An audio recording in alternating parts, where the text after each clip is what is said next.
And even you see them all the carts up there, just and it's like hundreds of them just all over the place. This is absolutely beautiful. Okay, I want to say that because I don't really come up to the Amish country that much to food. It's pretty nostalgic to come back to an old country like this and do a shopping around and stuff like that with all the farms.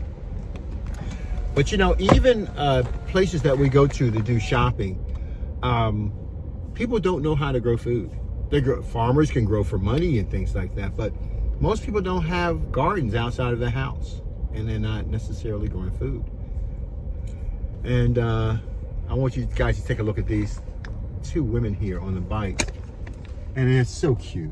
It is so cute. I'm telling you, them some strong women.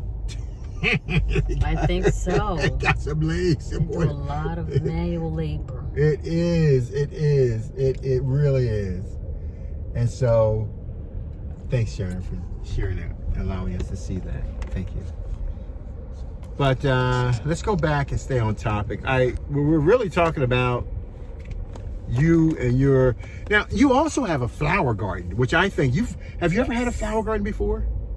I've tried to create one in the ground, but it's so much work in trying to water it, and we've had very hot summers, and I got frustrated because I couldn't keep up with it. It was drying out, or just you need to keep watering it and keep watering, especially when it's hot. You need to water it twice a day. I never thought about that. And it's just a lot to do, and unless you are home all the time, 24 hours a day, 7 days a week, all season long, it's really very hard to do. So I got frustrated and I gave up. But since Torpedo Pot, I've really been enjoying just building my garden. And this year I planted everything from roses to daisies to blueberry bushes, which you can eat, but I still planted them in my garden of just for aesthetic purposes. I had tomatoes and watermelon, strawberries, spinach, and kale over in my little garden. Wow. And tomatoes. I had some tomatoes. Okay. So it was very fun, and I really enjoyed it. So I'm trying to keep up with that and build the momentum around that, and just let Torpedo Pot do what it does, and it has helped me tremendously. So let me ask you a question. So you set your torpedo pots up in your garden. I've been in your garden, and I'm gonna tell you something. I'm gonna be very honest. Your garden is beautiful. Oh, thank you. I don't know that much about flowers like you do, and so I've learned a lot. Huh? I've learned a lot. Really? From you mostly, because I was into vegetable gardening, and you're more into the aesthetic appeal of it all. And now I think we've switched. Yeah. You're more vegetable, and I'm more aesthetic. Yeah. That's so true, because when we first started out, we started out with flowering plants. Yes. And they were absolutely stunning. They were beautiful. Petunias. Yeah. Exactly. Exactly. Look at those beautiful horses. Oh my gosh. But I want you to tell us, and being honest about your gardening, at the beginning of the year, you set up these gardens, and how much work is it? How much work do you really have to do to maintain a garden as opposed to in the ground? Is it a lot of work to maintain with the Torpedo Pot? No. So what did you do? Like, first, when I go outside and I plant a garden, right? First of all, I gotta pay for the stuff, the seeds, the soil, the dirt, the tarp. I gotta put down a water system. I gotta haul in soil. I gotta till it, turn it over, do all that stuff. And then I gotta go out, and every other day I gotta go out there and I gotta weed it. And that is so nasty. I hate weeding. Tell me how much weeding you did in your torpedo pot this year.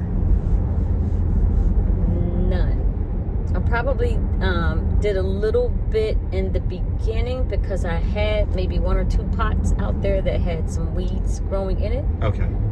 But I took those weeds out, which were pretty much a handful, and started adding other pots to my landscape, and just building around that, and I didn't have to do anything else. Wow.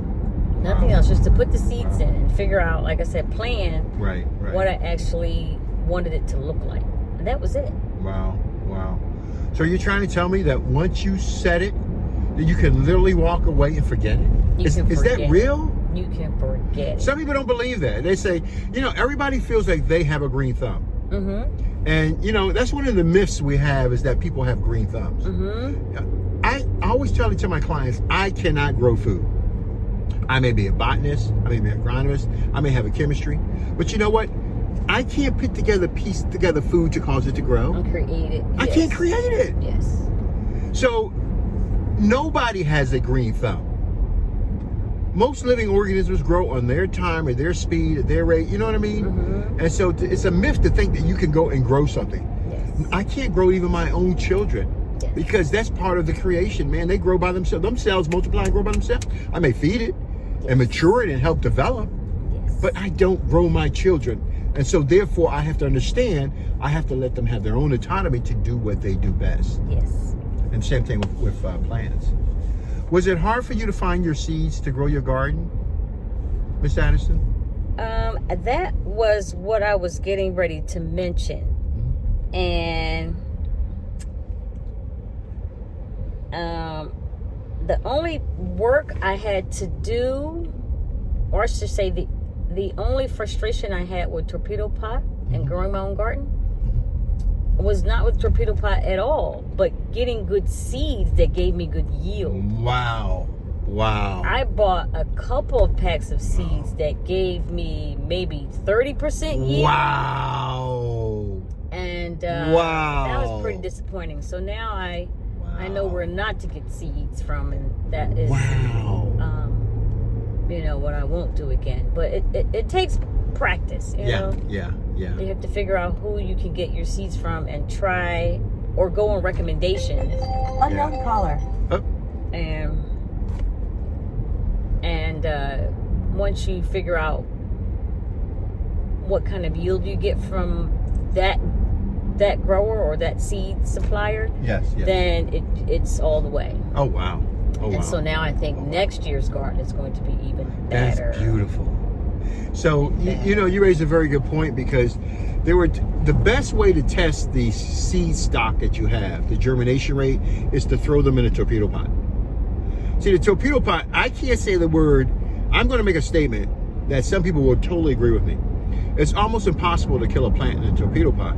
But I can't say that because each region is different, the conditions are different, and you have to understand your region to grow your food. But let me tell you something. When you throw those seeds in, and if you have the right conditions, because you control the planter, there's no reason why you can't grow anything that you want. We've been able to identify, a lot of my customers have called in, and they've been, and it's a funny thing, they've got some soil like from Home Depot. And I got 2 customers that come in. At the next light, turn left.